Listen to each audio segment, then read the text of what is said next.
খাওয়া দাওয়া হয়ে গেছে অনেক আগেই, তো বসেই ছিলাম। আবার কিছুক্ষণ বসে রান্নাঘরটা বাসন টাসন মেজে মুছে এই যে সবে আসলাম ঘরে।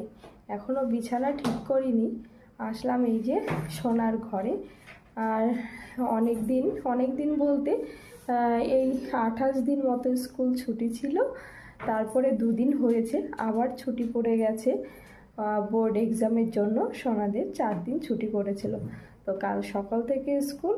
আর সোনার বইগুলো গুছিয়ে নিচ্ছে। দেখো এই যে দেখো সোনা বইগুলো গুছিয়ে নিচ্ছে, কালকে স্কুল আছে, তাই তো সোনা? হ্যাঁ, আমাকে নিজেই গোছাতে হয়।